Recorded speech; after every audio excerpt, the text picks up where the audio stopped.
What's good, y'all? It's your boy D-Lou back at it again with another banger video. I hope you guys are doing well on this Wednesday. I hope you guys are eating well, sleeping well, praying well, and just interacting with other people. Make sure you guys treat each other with dignity, respect, and honor. Even with those people that you don't like, make sure you treat them with the utmost respect, because that's what God calls us to do. He loves us, and He's just like, love your neighbor as you would love yourselves, and even love your enemies as well. I hope you guys are doing well. And following up from like the Men's Mental Health Awareness Month, and just talking about people like dealing with mental health and people losing their lives over that. I just wanted to be transparent with you guys, and if this is a place where I promote safe space, vulnerability, and honesty and everything, I want to be honest with you guys. And I kind of alluded into that video talking about like there was a time, in my life to where I was dealing with mental health and depression, and it almost cost me my life. So I figured that I'd be honest with you guys from the get-go and share my story on it, and just do a follow-up on that story time, because I figured that it's time for another story time for you guys, one that can hopefully engage and connect with you guys on a more deeper level, so you guys get to know who D-Lou is for himself, and what motivates me and why I go so hard and I'm so passionate about my story time and my experience, because you never know whose testimony you never know who this testimony could be for. It could be with someone battling with this very issue right now, and it could be that message and that light that they may need to be like, hey, you're not alone, I'm here for you, I've been through this, I walked down this path, you're not alone, I'm here, and I want to share this experience with you guys. It's gonna be a doozy, so buckle up, strap in, grab some popcorn, grab a snack, and just prepare to open your hearts with me, for I'm doing a story time about how depression and just overwork and overstimulation and a bunch of other things almost cost me my life. But before we get into the video, don't forget to like, comment, and subscribe. Don't forget to share this video with a friend, so that we may continue to be the people that God calls us to be each and every single day. And without further ado, let's get into the video.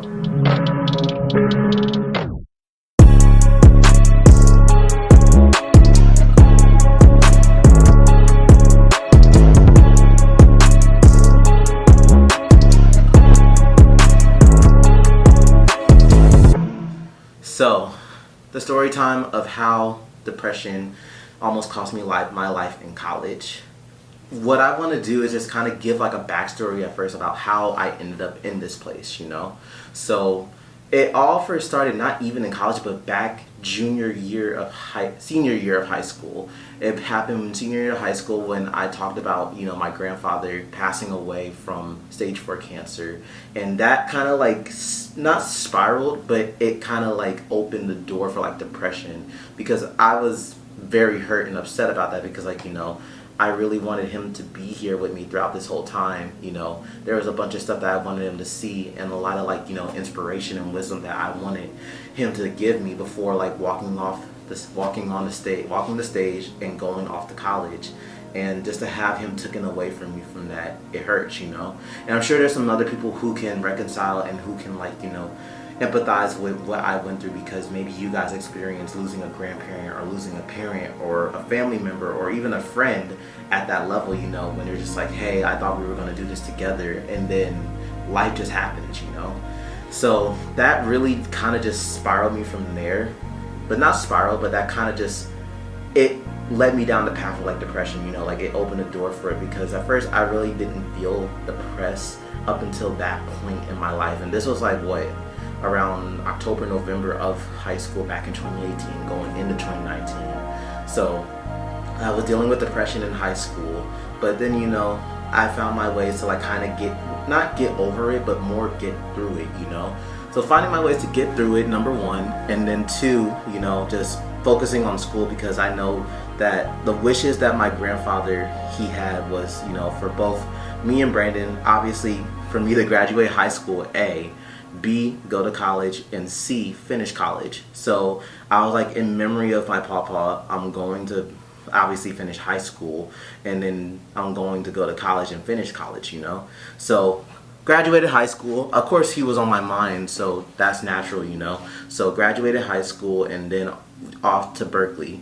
So we went to Berkeley, I moved in, and it really didn't like, I really wasn't like depressed because like, I was traveling over the summer. I was able to visit his grave, often as I needed to, just to get my peace and just be like, hey, I really wish you were here, but I get to be here and like, see you in a resting place. I hope you're resting well. Please don't leave me behind and just keep on watching over me as my guardian angel, So did that. Summer passed, and then it was time for move-in to my freshman dorm.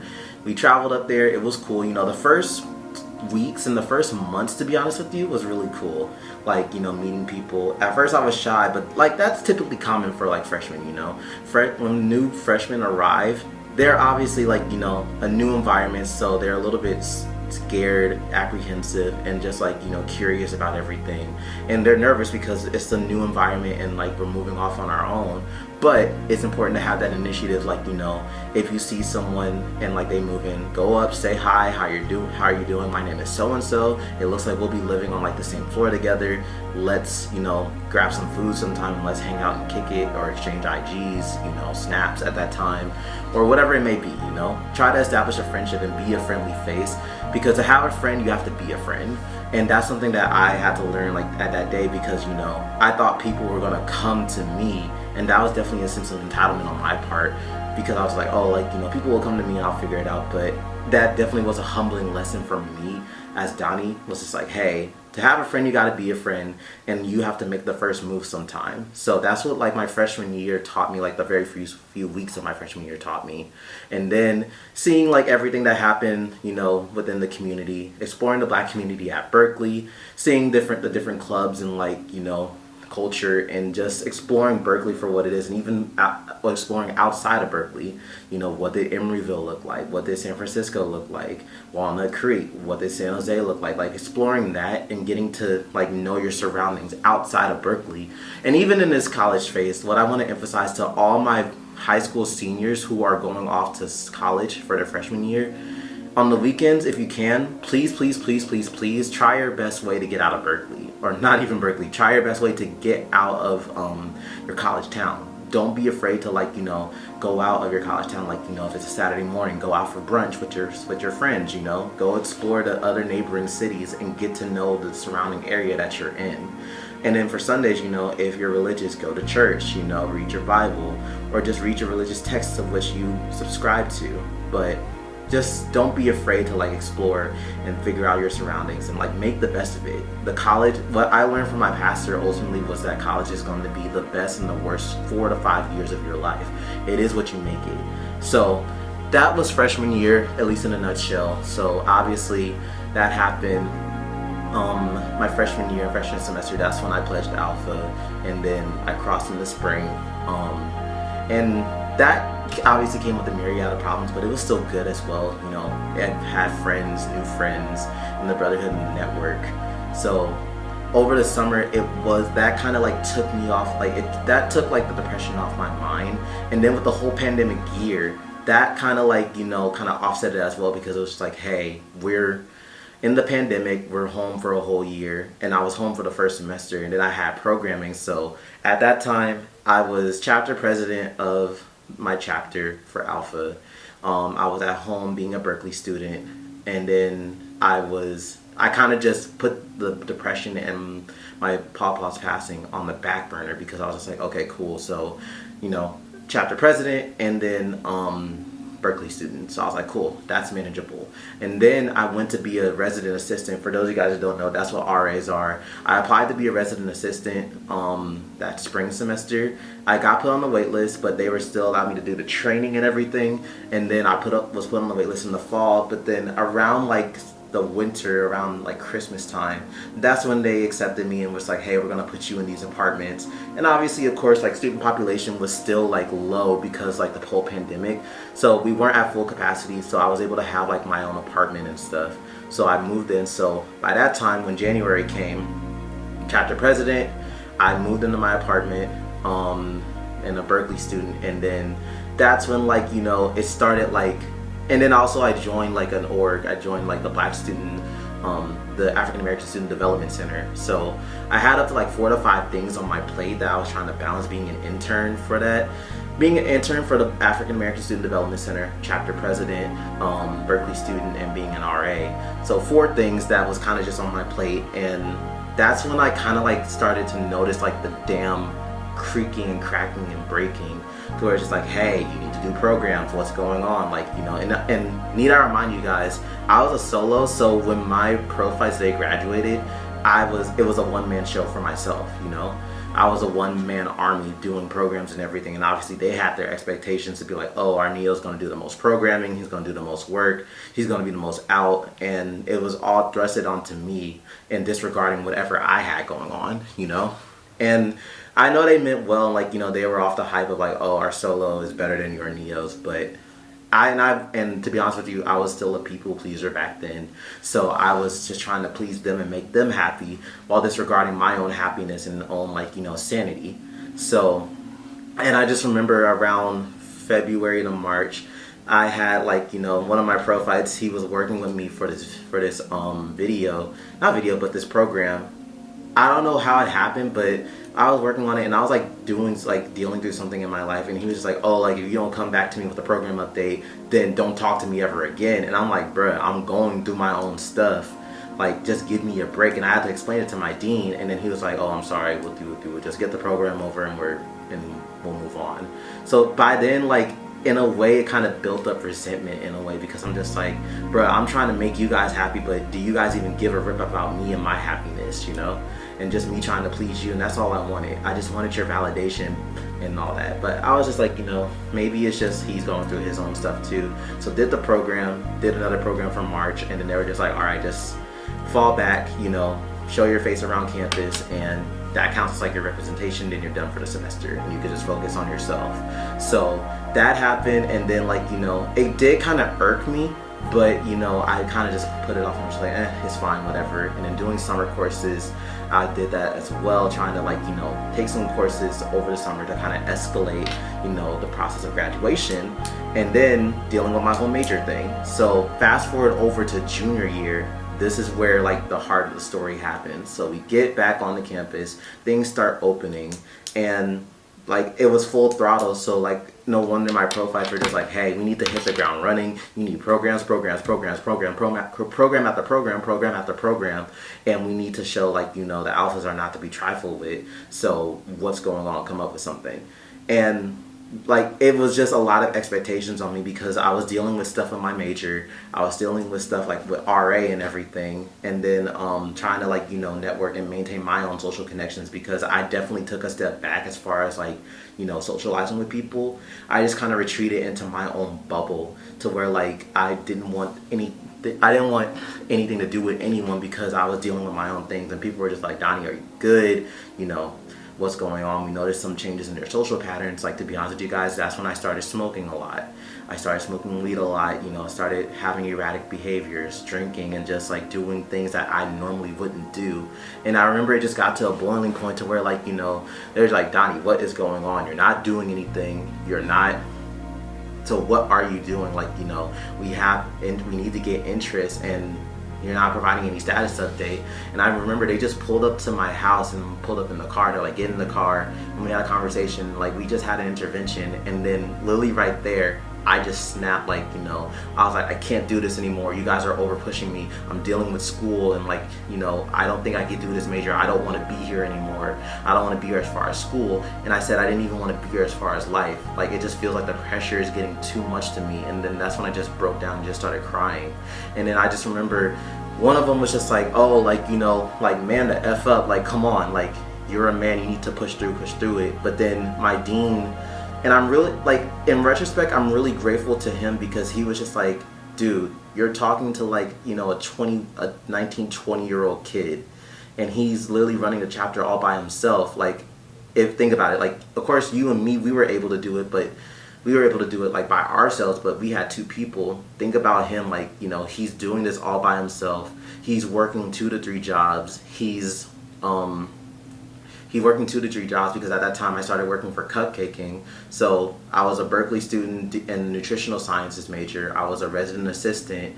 I was battling depression, and then I was an intern and intern, but I wasn't an intern at that point, but I became a worker at the African American Student Development Center, and then I was working for cupcaking, and then I had depression. So 6 things that I was juggling all at once, to where I overloaded, and it was just, and I just broke down. And then that's when, like, you know, my profiles, they had to come in and just be like, hey, like, you know, we relinquished, like, you know, like operations from Donnie, and we'll bring it on to us, because, you know, he's battling with his own battles right now, and he needs help and just time away to do his own thing. But and I'm grateful that they gave me that. But, like, you know, because they gave me like pretty much a timeout just for me to like focus on my things and get and like rework like my major and everything, and switch, and I ended up switching majors to African American Studies now. And just like that, it was still a bunch of other stuff, like, you know, processing everything. And then we had to have an intervention. But I just remember one night I was like, you know what, I don't want to do this anymore. I don't want to be here anymore. Like, you know, at that point I felt like I was just being verbally abused. I wasn't listened to, and like just disregarded and just disrespected, that no one really cared for who I was and what I, you know, was going through. And I was just like, no one cares, no one listens, like the world would just be better off without me. And then that's when I made like my first attempt, and I tried overdosing on Tylenol. Didn't work, but like I just remember my mom kept calling me, and I just didn't answer. And she has like the mother's wit and the mother's instincts, to where it's like something's wrong, and I like, he's not answering his phone. He typically always answers his phone, so she knew something was off. And then I think I called her the next day, and she was like, hey, what's going on? I've been trying to get a hold of you. And I just told her I tried offing myself. I tried overdosing on Tylenol. And then I think they made like a trip down there because they were worried, because, you know, I was just up there and like I was just erratic behavior. And then they're just like, can you hold off until like the weekend till we can come and see you, or if we could send your brother up to you and he can come check on you. And I was like, yeah, I think I can do that. But then again too, like I was just so mentally fried and everything, and just so checked out, I didn't want anything to do anymore. So I just remember grabbing like a knife in my kitchen, and I started like just cutting myself on the wrist and in my arms. And someone called me, I think it was my dean or it was someone, but I just put him on FaceTime and just showed him my wrist to where I was just bleeding out. And then he just called for help, and he was like, Donnie, you need to get those bandaged up, and you just need help, you know, you need to go see like a therapist, or go to like, you know, an institution and get help. But I just remember I bandaged my arms up. My brother flew in like the next flight the next day, and he was just like, and he flew in and he saw me, and he was just like, let me see your arms, unwrap the bandages. But I unwrapped the bandages. It was a tough sight for him to see, but he was just like, you're a fighter. He's like, you powered through and you didn't give up. And like, you know, your mental fortitude showed you that, like, you know, you're bigger and you're stronger than this, and we're going to get through this together, and we're going to get you the help that you need. So that happened. And then from there, like, you know, I had an intervention with like my dean and my AD, like, you know, the people that were kind of just like, oh, you're not doing this, you're not doing that, you're not doing that. And originally I was going out for blood. Like my whole thing was just like, hey, you guys had me messed up from the get-go. It felt like you guys never cared for me from the get-go, and in general.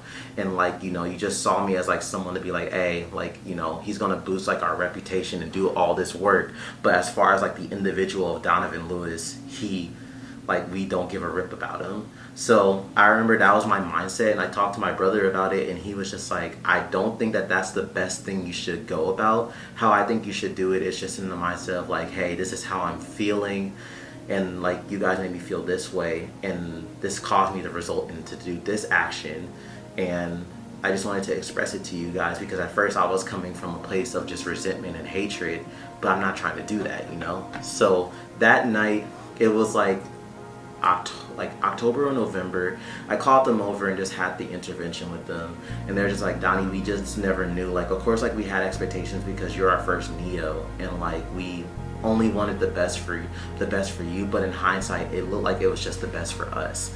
We wanted you to, like, you know, boost our reputation and for us to feel good, and for us and for like our pro fights to feel good, but it cost you like your mental sanity, you know, and it was just putting too much on you because you're only one person. And we just over pushed you, and we know not to do that again. And it kind of resulted in me like kind of just like taking a step back as far as them, because I'm sure they probably wonder, like, you know, why isn't Donnie as close to us as he used to be? But I just took a step back because I was just like, in order to protect myself and to make sure I'm never hurt like that again, I'm not going to be close to you guys. Because with me, if it's like, if you cross me like that, or if you like, you know, do something that's wrong to me, I'm going to definitely take steps back, and like, it just won't be the same ever again. Like, the relationship will feel off and the vibes will feel off, and I'm just like, yeah, I'm putting myself in this position and doing these so I won't feel hurt, you know, and I won't feel like, you know, like you guys are out to get me, and I'm just protecting my own peace and my own sanity.